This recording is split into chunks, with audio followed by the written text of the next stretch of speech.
Hello friends, welcome to Malayalam talks. ഇന്ന് നമ്മൾ വന്നിട്ടുള്ളൊരു ടെക് വീഡിയോ ആണ്. നമുക്ക് എങ്ങനെ സ്മാർട്ട് ഫോൺസിൻ്റെ ബാറ്ററി ബാക്കപ്പ് സേവ് ചെയ്യാം എന്നാണ് നമ്മൾ ഈ വീഡിയോയിലൂടെ പറയാൻ പോകുന്നത്. നമ്മളെല്ലാവരും സ്മാർട്ട് ഫോൺസ് ഉപയോഗിക്കുന്നവരാണ്. ഇന്ന് സ്മാർട്ട് ഫോൺസ് ഉപയോഗിക്കുന്ന ആളുകൾ ഏറ്റവും കൂടുതൽ അഭിമുഖീകരിക്കുന്ന ഒരു പ്രശ്നമെന്ന് പറയുന്നത് ബാറ്ററി ബാക്കപ്പ് കിട്ടുന്നില്ല. പെട്ടെന്ന് ബാറ്ററി ഡ്രെയിൻ ഔട്ടായി പോകുന്നു, അല്ലെങ്കിൽ ഒരുപാട് ടൈം ചാർജ് ചെയ്യേണ്ടതായിട്ട് വരുന്നു. അപ്പം കൂടുതൽ ആളുകളും ഇന്ന് പവർ ബാങ്ക് ഒക്കെ യൂസ് ചെയ്യുന്നുണ്ട്. അപ്പം എങ്ങനെയാണ് നമ്മുടെ ഫോണിലെ ബാറ്ററി തീരുന്നത്, അല്ലെങ്കിൽ നമ്മളിപ്പം നോർമൽ യൂസ് മാത്രമേ ചെയ്യുന്നുള്ളൂ എന്നിട്ടും ഫോണിൻ്റെ ബാറ്ററി പെട്ടെന്ന് തീർന്നു പോകുന്നത് അത് എന്തുകൊണ്ടാണ്? അതാണ് കൂടുതൽ ആളുകൾക്കും ഡൗട്ട്. എൻ്റെ ഫോണിൻ്റെ ബാറ്ററിയുടെ പ്രശ്നമാണോ, അതോ ഫോണിന് എന്തെങ്കിലും കംപ്ലയിൻ്റ് ഉണ്ടോ, അങ്ങനെ ഒരുപാട് ഡൗട്ടുകളുണ്ട്. അപ്പം നമുക്ക് എങ്ങനെയാണ് വളരെ പെട്ടെന്ന് എക്സ്റ്റേണൽ ആപ്ലിക്കേഷൻസിൻ്റെ ഒന്നും സഹായമില്ലാതെ ഫോൺ മാത്രം ഉപയോഗിച്ചുകൊണ്ട് നമുക്ക് ഫോണിൽ എങ്ങനെ ബാറ്ററി ബാക്കപ്പ് സേവ് ചെയ്യാമെന്നാണ് നമ്മൾ ഈ വീഡിയോയിലൂടെ കാണിക്കാൻ പോകുന്നത്. അപ്പോൾ നമുക്ക് നേരെ വീഡിയോയിലോട്ട് പോകാം. നമ്മളെല്ലാവരും മനസ്സിലാക്കേണ്ട ഒരു കാര്യം, നമ്മുടെ ഫോണിൻ്റെ ബാറ്ററി ബാക്കപ്പിൽ ഒരു 60% എബോവ് യൂസ് ചെയ്യപ്പെടുന്നത് ഫോണിൻ്റെ സോഫ്റ്റ്വെയർ വർക്ക് ചെയ്യാനാണ്. ഒരു 30% അല്ലെങ്കിൽ ഒരു 35% മാത്രമാണ് അതിൻ്റെ ഹാർഡ്വെയർ വർക്ക് ചെയ്യുന്നതിനായിട്ട് യൂസ് ചെയ്യുന്നുള്ളൂ. അപ്പോൾ സോഫ്റ്റ്വെയർ ഇത്രയധികം ബാക്കപ്പ് എടുക്കുമ്പോൾ നമ്മൾ ഓരോ ദിവസവും ഓരോ ആപ്ലിക്കേഷൻസ് വെച്ച് ഇൻസ്റ്റാൾ ചെയ്യുകയാണ് എന്നുണ്ടെങ്കിൽ പിന്നെ ഈ കൺസംഷൻ ലെവൽ ഒരുപാട് കൂടും. അപ്പോൾ സോഫ്റ്റ്വെയർ ഒരുപാട് ചാർജ് എടുക്കാൻ തുടങ്ങും. അപ്പം അങ്ങനെ ഒരുപാട് ചാർജ് ബാറ്ററി ഈ ആപ്ലിക്കേഷൻസ് വർക്ക് ചെയ്യുന്നതിനായിട്ട് യൂസ് ചെയ്യുമ്പോൾ തന്നെ നമുക്ക് അധികം ടൈം ബാറ്ററി ബാക്കപ്പ് കിട്ടത്തില്ല. ഇപ്പം 6 മണിക്കൂർ അല്ലെങ്കിൽ 8 മണിക്കൂർ ബാക്കപ്പ് കിട്ടുന്നൊരു ഫോൺ അത് അതിൻ്റെ പകുതി പോലും തരാതെയാവും. അപ്പോൾ അതിന് ഏറ്റവും വലിയൊരു സൊല്യൂഷൻ എന്ന് പറയുന്നത് നമ്മൾ ഈ ആപ്ലിക്കേഷൻസ് അൺഇൻസ്റ്റാൾ ചെയ്ത് കളയുക എന്നുള്ളതാണ്. പക്ഷേ ഈ അൺഇൻസ്റ്റാൾ ചെയ്ത് കളയുക എന്ന് പറയുന്നത് അത്ര എളുപ്പമുള്ളൊരു കാര്യമല്ല. എന്ന് വെച്ച് കഴിഞ്ഞാൽ ഫോണിൽ ആണ് നമ്മൾ ഏറ്റവും കൂടുതൽ സമയം സ്പെൻഡ് ചെയ്യുന്നത്. നമുക്ക് ഫോൺ മാത്രമേ ഉള്ളൂ. ഇപ്പം ലാപ്ടോപ്പോ കമ്പ്യൂട്ടറോ അങ്ങനെയൊന്നും ഇല്ലാത്ത ഒരാളാണെന്നുണ്ടെങ്കിൽ അയാൾക്ക് ചെയ്യുന്ന ഇപ്പോൾ ഫോട്ടോ എഡിറ്റിംഗ് ആയാലും വീഡിയോ എഡിറ്റിംഗ് ആയാലും ഒക്കെ ഫോണിലായിരിക്കും ചെയ്യുന്നത്. അപ്പോൾ അങ്ങനെ ഉള്ള ഒരാളിന് ഒരിക്കലും ഒരു ആപ്ലിക്കേഷൻ അല്ലെങ്കിൽ അവർ യൂസ് ചെയ്യുന്ന ഒരു ആപ്ലിക്കേഷൻ അൺഇൻസ്റ്റാൾ ചെയ്ത് കളയുക എന്ന് പറയുന്നത് അത്ര എളുപ്പമുള്ളൊരു കാര്യമല്ല. അതുകൊണ്ട് തന്നെ അവർ എന്ത് ചെയ്യണമെന്ന് ചോദിച്ചാൽ, നമ്മുടെ ഫോണിൽ സെറ്റിങ്സ് എന്ന് പറയുന്ന ഒരു ഓപ്ഷൻ ഉണ്ട്. ആ സെറ്റിങ്സ് ഓപ്പൺ ആക്കി താഴേക്ക് സ്ക്രോൾ ചെയ്യുന്ന സമയത്ത് നമുക്ക് കാണാൻ പറ്റും അവിടെ ബാറ്ററി എന്ന് പറയുന്ന ഒരു ഓപ്ഷൻ ഉണ്ട്. അത് നമ്മളൊന്ന് ഓപ്പൺ ചെയ്യാം. അത് ഓപ്പൺ ചെയ്യുമ്പോൾ നമുക്ക് കാണാൻ പറ്റും നമ്മുടെ ഫോണിനകത്ത് എത്ര % ബാറ്ററി ഉണ്ട്, എത്ര ടൈം നമുക്ക് ആ ബാറ്ററി ബാക്കപ്പ് കിട്ടും എന്നൊക്കെ. അതിന് താഴെയായിട്ട് നമ്മൾ നോക്കുകയാണെങ്കിൽ close apps after screen lock എന്ന് പറയുന്നൊരു ഓപ്ഷൻ ഉണ്ട്. ചില ഫോണുകളിൽ ഓരോ കമ്പനി മാറുമ്പോൾ ചെറിയ വ്യത്യാസങ്ങൾ വരുമെങ്കിലും ഈ ഒരു ഓപ്ഷൻ ഉറപ്പായിട്ടും നിങ്ങളുടെ ഫോണിൽ ഉണ്ടായിരിക്കും. അപ്പം നമ്മൾ ആ ഓപ്ഷൻ ഒന്ന് ഓപ്പൺ ചെയ്യാം. ഈ ഓപ്ഷനകത്തിൽ എന്താണ് അവർ പറയുന്നതെന്ന് പറഞ്ഞാൽ, നമ്മൾ സെലക്ട് ചെയ്യുന്ന ആപ്ലിക്കേഷൻസ് ഫോൺ ലോക്ക് ചെയ്ത് സ്ക്രീൻ ബ്ലാക്ക് കളറായി സ്ക്രീൻ സ്ലീപ്പിലേക്ക് പോകുന്ന, അല്ലെങ്കിൽ ഫോൺ സ്ലീപ്പിലേക്ക് പോയി കഴിഞ്ഞാൽ ഈ ആപ്ലിക്കേഷൻസ് ഒരിക്കലും റൺ ചെയ്യരുത്. അങ്ങനെ റൺ ചെയ്യുമ്പോൾ നമ്മൾ അറിയാതെ നമ്മുടെ ഫോണിൻ്റെ ബാക്ക്ഗ്രൗണ്ടിൽ ഈ ആപ്ലിക്കേഷൻസ് നമ്മൾ ലോക്ക് ചെയ്ത് വെക്കുമ്പോഴും യൂസ് ചെയ്യാത്തപ്പോഴും ഒക്കെ റൺ ചെയ്ത് നമ്മുടെ ബാറ്ററി ബാക്കപ്പ് എടുത്തുകൊണ്ടിരിക്കും. നമ്മൾ ഈ ഓപ്ഷൻ ഇങ്ങനെ എനേബിൾ ആക്കി വെക്കുകയാണെന്നുണ്ടെങ്കിൽ ഒരിക്കലും നമ്മുടെ ഫോണിലെ ബാറ്ററി ബാക്കപ്പ് ഈ ആപ്ലിക്കേഷൻസ് യൂസ് ചെയ്യില്ല. അതാണ് നമുക്ക് ഇതിൽ നിന്ന് മനസ്സിലാക്കേണ്ട കാര്യം. അപ്പോൾ നമുക്ക് ഇത് ഓരോ ആപ്ലിക്കേഷൻസായിട്ട് എനേബിൾ ചെയ്ത് വെച്ച് കഴിഞ്ഞാൽ നമ്മുടെ ഫോണിനകത്തിലെ ഫോൺ ബാക്ക്ഗ്രൗണ്ടിൽ റൺ ചെയ്ത് ഒരുപാട് പവർ എടുക്കില്ല. ഇത് ചെയ്യുന്ന സമയത്ത് നമ്മൾ മനസ്സിലാക്കേണ്ട ഒരു കാര്യം എന്ന് പറഞ്ഞു കഴിഞ്ഞാൽ, നമ്മുടെ ഫോണിൽ നമുക്ക് കാണാൻ പറ്റും ഇതിനകത്തിൽ കനോട്ട് റീഫ്രഷ് വെൻ ക്ലോസ്ഡ് എന്ന് കാണിക്കുന്നുണ്ട്. അതെന്തുകൊണ്ടാണെന്ന് ചോദിച്ചാൽ, നമ്മൾ ചാറ്റ് ചെയ്യുന്ന സോഷ്യൽ മീഡിയ പോലുള്ള ആപ്ലിക്കേഷൻസ്, അതുപോലെ ന്യൂസ് അപ്ഡേറ്റ്സ് അറിയുന്ന ആപ്ലിക്കേഷൻസ് നമ്മൾ ഓപ്പൺ ചെയ്യുമ്പോൾ നമ്മൾ ആദ്യം കാണുന്നത് ലേറ്റസ്റ്റ് അപ്ഡേറ്റ്സ് ആണ്. അപ്പോൾ നമ്മൾ ഈ ആപ്ലിക്കേഷൻസ് ബാക്ക്ഗ്രൗണ്ടിൽ റൺ ചെയ്യാൻ പാടില്ല എന്നും പറഞ്ഞ് എനേബിൾ ആക്കി വെക്കുമ്പോൾ ഇതൊരിക്കലും ബാക്ക്ഗ്രൗണ്ടിൽ റൺ ചെയ്യത്തില്ല. അപ്പം നമുക്ക് അതിൻ്റെ ലേറ്റസ്റ്റ് അപ്ഡേറ്റ്സ് ഒന്നും വരത്തില്ല.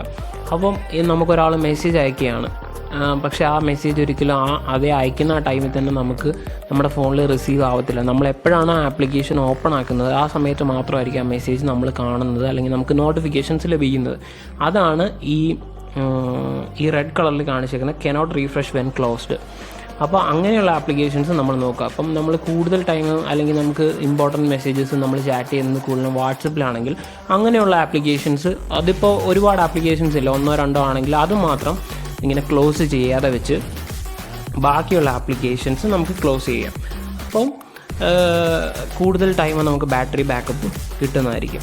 പിന്നെ നമുക്ക് അവിടെ കാണാം പവർ ഇൻറ്റൻസീവ് എന്നും പറഞ്ഞിട്ട് ചില ആപ്ലിക്കേഷൻസിൽ ഇങ്ങനെ എഴുതി കാണിക്കുന്നുണ്ട്. അതെന്തുകൊണ്ടാണെന്ന് ചോദിച്ചാൽ നമ്മുടെ ഫോണിൽ ഏറ്റവും കൂടുതൽ ബാറ്ററി ബാക്കപ്പ് യൂസ് ചെയ്യുന്ന പവർ എടുക്കുന്ന ആപ്ലിക്കേഷൻസാണ് അങ്ങനെ അവർ മെൻഷൻ ചെയ്തിട്ടുള്ളത്.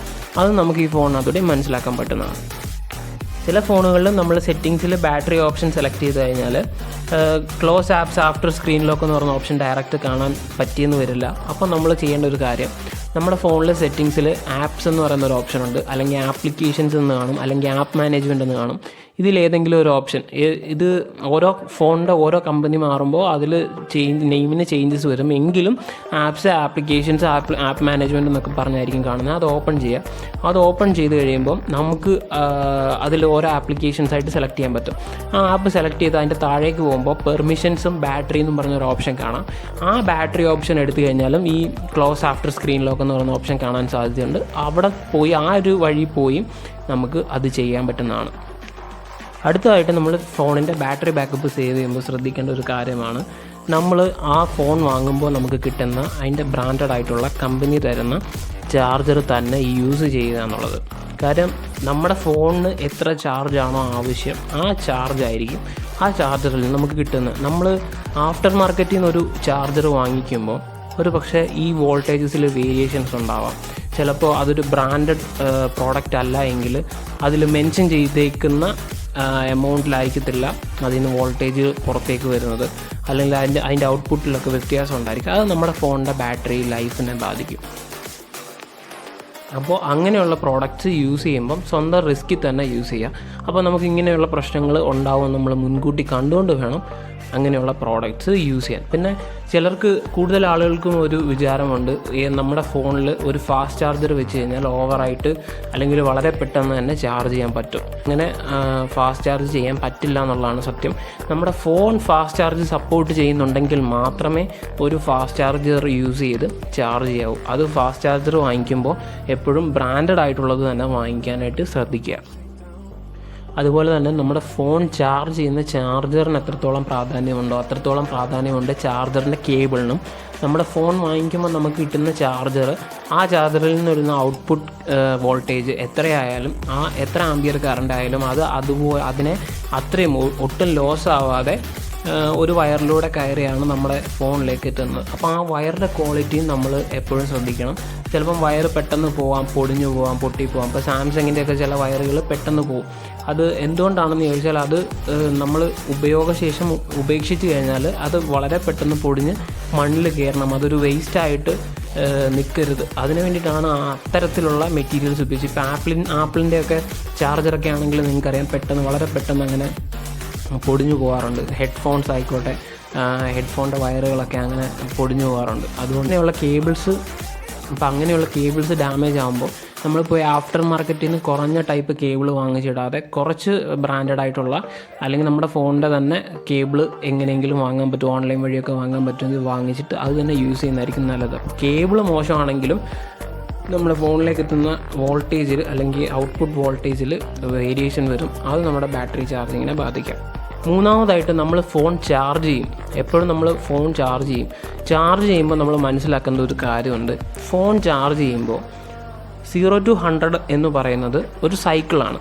അങ്ങനെ ഒരു മിനിമം ഒരു 400 സൈക്കിൾസാണ് ഒരു സ്മാർട്ട് ഫോൺ കമ്പനിയുടെ ബാറ്ററിക്ക് പറയപ്പെടുന്ന ഒരു കാലാവധി എന്ന് പറയുന്നത്. 400 സൈക്കിൾ കഴിയുമ്പോൾ നമ്മുടെ ഫോണിൻ്റെ 100% ബാക്കപ്പിൽ ഒരു 20% കുറവുണ്ടാവും.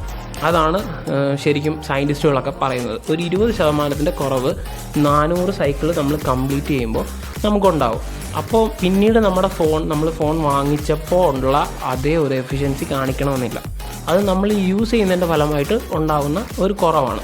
അതിന് നമുക്ക് ഒന്നും ചെയ്യാൻ പറ്റില്ല. നമ്മൾ ചാർജ് ചെയ്യുമ്പോൾ എപ്പോഴും 30 to 80% ഉള്ളിൽ ഫോൺ ചാർജ് ചെയ്യാനായിട്ട് ശ്രദ്ധിക്കുക.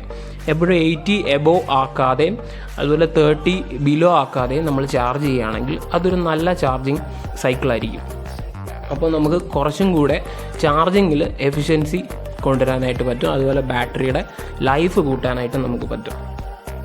പിന്നെ ഈ 20% വരുന്ന ചേഞ്ച് നമ്മൾ എങ്ങനെ യൂസ് ചെയ്യുന്നു, അല്ലെങ്കിൽ നമുക്കത് എങ്ങനെ അതിനെ മറികടക്കാമെന്ന് ചോദിച്ചാൽ, നമ്മുടെ ഫോണിൽ തന്നെ നമുക്കറിയാം സെറ്റിങ്സിൽ ഈ ബാറ്ററി ഓപ്ഷൻസിൽ തന്നെ പവർ സേവിങ് മോഡ് എന്ന് പറയുന്ന ഒരു മോഡുണ്ട്.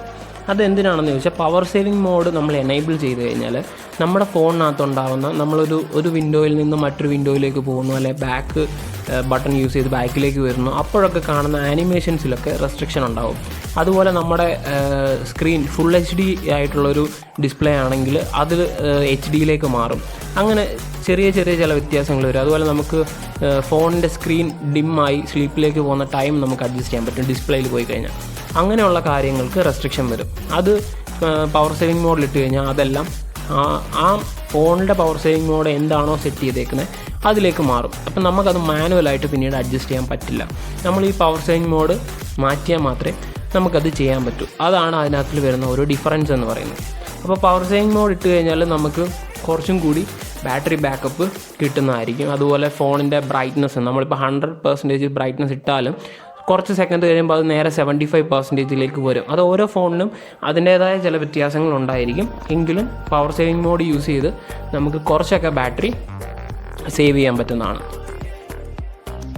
അടുത്തതായിട്ട് നമ്മൾ മനസ്സിലാക്കേണ്ട ഒരു കാര്യമെന്ന് പറയുന്നത്, എപ്പോഴും ഫോണിൻ്റെ ബ്രൈറ്റ്നസ് വളരെ കൂട്ടി ഇട്ട് ഉപയോഗിക്കാതിരിക്കുക. അതായത് ചില ആളുകൾ എപ്പോഴും ഫോണിൻ്റെ ബ്രൈറ്റ്നസ് വളരെ ഹൈയിലായിരിക്കും, ഒരു 70, 75, 100 ഇട്ടാണ് എപ്പോഴും യൂസ് ചെയ്യുന്നത്. ഒരിക്കലും 70 100 ഇട്ട് യൂസ് ചെയ്യാതെ ഒരു 25-30% ഇട്ട് മാത്രം ഫോൺ യൂസ് ചെയ്യുക. ഞാൻ പേഴ്സണലായിട്ട് റെക്കമെൻഡ് ചെയ്യുകയാണെങ്കിൽ ഒരിക്കലും ഓട്ടോമാറ്റിക് മോഡ് ഞാൻ പ്രിഫർ ചെയ്യുന്നില്ല. കാര്യം ഓട്ടോമാറ്റിക് മോഡിൽ ഇട്ട് കഴിഞ്ഞാൽ ഈ സെൻസർ എപ്പോഴും വർക്ക് ചെയ്തുകൊണ്ടേയിരിക്കും. അപ്പം ബ്രൈറ്റ്നസ് ഇങ്ങനെ കൂടിയും കുറഞ്ഞും ചേഞ്ച് ആയിക്കൊണ്ടേയിരിക്കും. അതുകൊണ്ട് ഞാൻ അത് പ്രിഫർ ചെയ്യുന്നില്ല. മാനുവലായിട്ട് ഒരു 20-30 സെറ്റ് ചെയ്യാനേ എപ്പോഴും ഞാൻ പറയുള്ളൂ. പിന്നെ പ്രായമുള്ള ആളുകളൊക്കെ ആണെന്നുണ്ടെങ്കിൽ അവർക്ക് ചിലപ്പം പുറത്തേക്ക് ഔട്ട്ഡോറിലേക്കൊക്കെ ഇറങ്ങിയിട്ട് നോക്കുന്നുണ്ടെങ്കിൽ അത് ചിലപ്പോൾ കാണാനൊക്കെ ബുദ്ധിമുട്ടായിരിക്കും. അങ്ങനെയുള്ള ആളുകൾ ഓട്ടോമാറ്റിക് മോഡ് തന്നെ യൂസ് ചെയ്യുന്നതായിരിക്കും വളരെ നല്ലത്. പിന്നെ മറ്റൊരു കാര്യമെന്ന് പറയുന്നത്, നമ്മുടെ ഫോണിനകത്തിൽ നമ്മൾ ചില ആപ്ലിക്കേഷൻസിന് പെർമിഷൻ കൊടുക്കും. അതിൽ കൂടുതൽ ആപ്ലിക്കേഷൻസും ചോദിക്കുന്ന ഒരു പെർമിഷനാണ് GPS. എന്തിനാണെന്ന് ചോദിച്ചാൽ, നമ്മൾ ലൊക്കേഷനുമായി ബന്ധപ്പെട്ട കാര്യങ്ങൾ ആപ്ലിക്കേഷന് കൊടുക്കേണ്ടി വരുമ്പോഴാണ് നമ്മൾ GPS പോലുള്ള കാര്യങ്ങൾ എനേബിൾ ചെയ്യുന്നത്. അപ്പോൾ അത് ലൊക്കേഷൻ ഡീറ്റെയിൽസ് കൊടുക്കേണ്ടാത്ത ആപ്ലിക്കേഷൻസിൻ്റെ പെർമിഷൻസിൽ പോയിട്ട് GPS-ൻ്റെ സെറ്റിങ്സ് ഓഫ് ചെയ്ത് വയ്ക്കുക, അല്ലെങ്കിൽ അത് എനേബിൾ ചെയ്യാതിരിക്കുക. അതിൽ കൂടെ നമുക്ക് ബാറ്ററി സേവ് ചെയ്യാൻ പറ്റും. അതുപോലെ ആവശ്യമില്ലാത്ത സമയത്ത് GPS, ബ്ലൂടൂത്ത്, വൈഫൈ അങ്ങനെയുള്ള സംഭവങ്ങളൊന്നും യൂസ് ചെയ്യാതിരിക്കുക. പിന്നെ മൊബൈൽ ഡേറ്റ യൂസ് ചെയ്യുന്നതിനേക്കാൾ കുറച്ചും കൂടി ബാറ്ററി ബാക്കപ്പ് തരുന്നത് എപ്പോഴും വൈഫൈ തന്നെയാണ്. പക്ഷേ നമുക്ക് മൊബൈൽ ഡേറ്റയാണ് നമ്മൾ യൂസ് ചെയ്യുന്നുണ്ടെങ്കിൽ ആ സമയത്ത് ഹോട്ട്സ്പോട്ട്, വൈഫൈ അങ്ങനെയുള്ള സംഭവങ്ങൾ നമ്മൾ യൂസ് ചെയ്യാത്ത സമയത്ത് ഓഫ് ചെയ്ത് വയ്ക്കുന്നതായിരിക്കും ഫോണിൻ്റെ ബാറ്ററിക്ക് കുറച്ചും കൂടി നല്ലത്. പിന്നീട് നമ്മുടെ ഫോണിൽ ഏറ്റവും കൂടുതൽ ബാറ്ററി ബാക്കപ്പ് പോകുന്ന ഒരു കാര്യമാണ് ഫോണിൽ ലൈവ് വാൾപേപ്പേഴ്സ് യൂസ് ചെയ്യുക, അല്ലെങ്കിൽ വളരെ ബ്രൈറ്റ് ആയിട്ടുള്ള വാൾപേപ്പേഴ്സ് യൂസ് ചെയ്യുക, അല്ലെങ്കിൽ ചില ആപ്ലിക്കേഷൻസിൻ്റെ ഒക്കെ സഹായത്തിൽ ചില ആളുകൾ ചില വീഡിയോസൊക്കെ വാൾപേപ്പറായിട്ടിട്ട് കണ്ടിട്ടുണ്ട്. അപ്പോൾ അങ്ങനെയുള്ള ആപ്ലിക്കേഷൻസ് അല്ലെങ്കിൽ അങ്ങനെയുള്ള വാൾപേപ്പേഴ്സ് യൂസ് ചെയ്ത് കഴിഞ്ഞാൽ ബാറ്ററി വളരെ പെട്ടെന്ന് പോകും. കൂടുതലും ലൈവ് വാൾപേപ്പേഴ്സൊക്കെ യൂസ് ചെയ്യുന്നത് കുട്ടികളായിരിക്കും. ഇപ്പം ഓൺലൈൻ ക്ലാസ്സൊക്കെ ആയത് കാരണം കൂടുതൽ സമയം കുട്ടികൾ ഫോൺ യൂസ് ചെയ്യുമ്പോൾ അവർ ഈ പ്ലേ സ്റ്റോറിലൊക്കെ കയറിയിട്ട് ഇതുപോലുള്ള ആപ്ലിക്കേഷൻസ് യൂസ് ചെയ്യാൻ സാധ്യതയുണ്ട്. അങ്ങനെയുള്ള ആപ്ലിക്കേഷൻസ് യൂസ് ചെയ്ത് കഴിഞ്ഞാലും വളരെ പെട്ടെന്ന് ബാറ്ററി ബാക്കപ്പ് തീർന്നു പോകാൻ സാധ്യതയുണ്ട്. അപ്പോൾ നമ്മൾ അതിനെ ചെയ്യേണ്ടത് എന്നാന്ന് വെച്ച് കഴിഞ്ഞാൽ, കൂടുതലും കുറച്ച് ഡാർക്കായിട്ടുള്ള വാൾപേപ്പേഴ്സ് യൂസ് ചെയ്യുകയാണെന്നുണ്ടെങ്കിൽ നമ്മുടെ ഫോണിൻ്റെ സ്ക്രീനിലുള്ള മെനുവിലുള്ള ഐക്കൺസ് ആയിക്കോട്ടെ, അതുപോലെ ടൈം ആയിക്കോട്ടെ, അങ്ങനെയുള്ള ടെക്സ്റ്റുകൾ നമുക്ക് കുറച്ചും കൂടെ സിമ്പിളായിട്ട് വായിക്കാനും പറ്റും. നമുക്ക് ബ്രൈറ്റ്നസ് കുറച്ചിട്ട് കഴിഞ്ഞാലും നമുക്ക് എല്ലാം കൃത്യമായിട്ട് കാണാൻ പറ്റും എന്നുള്ളതാണ് ഒരു അഡ്വാൻറ്റേജ്. രണ്ടെന്ന് പറയുന്നത്, ബ്രൈറ്റ്നസ് ഒരുപാട് ബ്രൈറ്റ് ആയിട്ടുള്ള വാൾപേപ്പേഴ്സ് യൂസ് ചെയ്യുമ്പോൾ അതിനനുസരിച്ച് കൺസംഷൻ ഉണ്ടാവും ഡിസ്പ്ലേയിൽ. അപ്പോൾ അത് കൂടുതൽ എഫക്റ്റീവായിട്ട് നമുക്ക് മനസ്സിലാക്കാൻ പറ്റുന്ന AMOLED ഡിസ്പ്ലേകളിലാണ്. AMOLEDയുടെ പ്രത്യേകത എന്ന് പറഞ്ഞു കഴിഞ്ഞാൽ, എവിടെയെങ്കിലും ഒരു ബ്ലാക്ക് സ്പോട്ട് ഒരു വാൾപേപ്പറിലുണ്ടെങ്കിൽ ആ ബ്ലാക്ക് ആയിട്ടുള്ള സ്പോട്ട് അല്ലെങ്കിൽ ആ ബ്ലാക്ക് ആയിട്ടുള്ള ഏരിയയിലെ LEDs ഓഫ് ആവുകയും ബാക്കിയുള്ളത് ബ്രൈറ്റായിട്ട് നിൽക്കുകയും ചെയ്യും. അപ്പോൾ ആ ബ്ലാക്ക് സ്ഥലം ശരിക്കും നമുക്ക് ഡീപ്പ് ബ്ലാക്ക് കിട്ടും. അതേസമയം LCD സ്ക്രീനുകളിൽ നമുക്ക് അത്രയും ഡീപ്പ് ബ്ലാക്ക് കിട്ടില്ല. എന്നാലും ഒരുപാട് ബ്രൈറ്റ്നസ് നമുക്കിടാതെ യൂസ് ചെയ്യാൻ പറ്റുന്ന എപ്പോഴും ബ്ലാക്ക് കളർ വാൾപേപ്പേഴ്സ് യൂസ് ചെയ്യുന്നുണ്ടായിരിക്കും. അല്ലെങ്കിൽ കുറച്ച് ഡാർക്ക് ഷെയ്ഡുള്ള വാൾപേപ്പേഴ്സ്, പ്യുവർ ബ്ലാക്ക് ഉപയോഗിക്കണമെന്ന് പറയുന്നില്ല, നമുക്ക് ഇച്ചിരി ഡാർക്ക് ഷെയ്ഡുള്ള വാൾപേപ്പേഴ്സ് യൂസ് ചെയ്യുന്നത് വളരെ നന്നായിരിക്കും. അതുപോലെ തന്നെ ബാറ്ററി ബാക്കപ്പ് വർദ്ധിപ്പിക്കാമെന്ന് പറഞ്ഞ് പ്ലേ സ്റ്റോറിൽ ഒരുപാട് ആപ്ലിക്കേഷൻസ് ഉണ്ട്. ഞാൻ ഒരിക്കലും ഈ ഫോണിൽ സെറ്റിങ്സിൽ ഈ ഒരു ഒപ്റ്റിമൈസേഷൻ ഉള്ള close after screen lock applications enable ചെയ്യാൻ പറ്റുന്ന ഫോണുകളിൽ ഒരിക്കലും ഞാൻ തേർഡ് പാർട്ടി ആപ്ലിക്കേഷൻസ് റെക്കമെൻഡ് ചെയ്യത്തില്ല. കാര്യം എന്താണെന്ന് ചോദിച്ചാൽ നമ്മൾ വീണ്ടും ഒരു ആപ്ലിക്കേഷനും കൂടി ഇൻസ്റ്റാൾ ചെയ്യുമ്പോൾ അത് വർക്ക് ചെയ്യാനുള്ള പവറും കൂടെ നമ്മുടെ ഫോണിൽ നിന്ന് എടുക്കണം. അപ്പോൾ ഓൾറെഡി നമ്മുടെ ഫോൺ വീക്ക് ആണെന്നുണ്ടെങ്കിൽ വീണ്ടും ഒരു ആപ്ലിക്കേഷനെ കൂടെ താങ്ങാനുള്ള ശേഷി ഒരിക്കലും ആ ഫോണിനുണ്ടാകത്തില്ല. അതുകൊണ്ട് ഞാൻ ഒരിക്കലും പ്രിഫർ ചെയ്യത്തില്ല. കുറച്ച് ഓൾഡ് ഫോണാണ് നമ്മൾ യൂസ് ചെയ്യുന്നതെന്നുണ്ടെങ്കിൽ ആ ഫോണിൽ ഇങ്ങനെ ഒരു ഓപ്ഷൻ ഇല്ല, അല്ലെങ്കിൽ നമുക്കങ്ങനെ നമ്മുടേതായ രീതിയിൽ ഒപ്റ്റിമൈസ് ചെയ്യാനോ ആപ്ലിക്കേഷൻ ക്ലോസ് ചെയ്യാനോ പറ്റുന്നില്ലാത്തൊരു സിറ്റുവേഷൻ ആണെങ്കിൽ മാത്രം ട്രൈ ചെയ്ത് നോക്കുമെന്ന് ഞാൻ പറയത്തുള്ളൂ. ഞാൻ ഒരിക്കലും സജസ്റ്റ് ചെയ്യത്തില്ല. അത്രയ്ക്ക് ഓൾഡ് ഫോൺ യൂസ് ചെയ്യുന്ന ഒരാളാണെന്നുണ്ടെങ്കിൽ അത് ആപ്ലിക്കേഷൻസ് യൂസ് ചെയ്യാതിരിക്കുക എന്നേ പറയാൻ പറ്റുള്ളൂ. പിന്നെ ഫോണിൽ ബാറ്ററി ചാർജ് ചെയ്യുന്ന സമയത്ത് വളരെ വേരിയേഷൻസ്, അതായത് 80% പെട്ടെന്ന് 20 വരിക, പെട്ടെന്ന് 30 പോവുക, അങ്ങനെ ഒരു വേരിയേഷൻസ് ഒക്കെ ആണെന്നുണ്ടെങ്കിൽ നമ്മൾ ഈ പറഞ്ഞ ടിപ്സിലൊന്നും അത് റെഡി ആവണമെന്നില്ല. അങ്ങനെയുള്ള ഫോണുകൾ ഒരിക്കലും നമ്മൾ കൈവച്ച് യൂസ് ചെയ്യാതെ എത്രയും പെട്ടെന്ന് ഒരു സർവീസ് സെൻറ്ററിൽ കാണിക്കുകയോ ബാറ്ററി റീപ്ലേസ് ചെയ്യുകയോ സോഫ്റ്റ്വെയർ കംപ്ലൈൻ്റ് ആണെങ്കിൽ സോഫ്റ്റ്വെയർ റീപ്ലേസ് ചെയ്യുകയോ ഒക്കെ ചെയ്യേണ്ടതാണ്. അപ്പോൾ ഇതൊക്കെയാണ് ബാറ്ററി സേവ് ചെയ്യാനുള്ള എളുപ്പം, വളരെ പെട്ടെന്ന് നമുക്ക് തന്നെ ചെയ്യാൻ പറ്റുന്ന വളരെ സിമ്പിളായിട്ടുള്ള ടെക്നിക്സ്.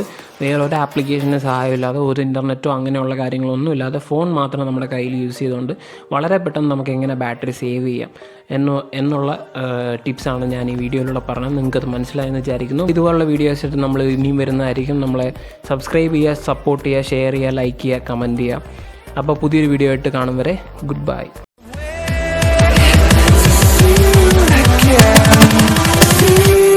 Again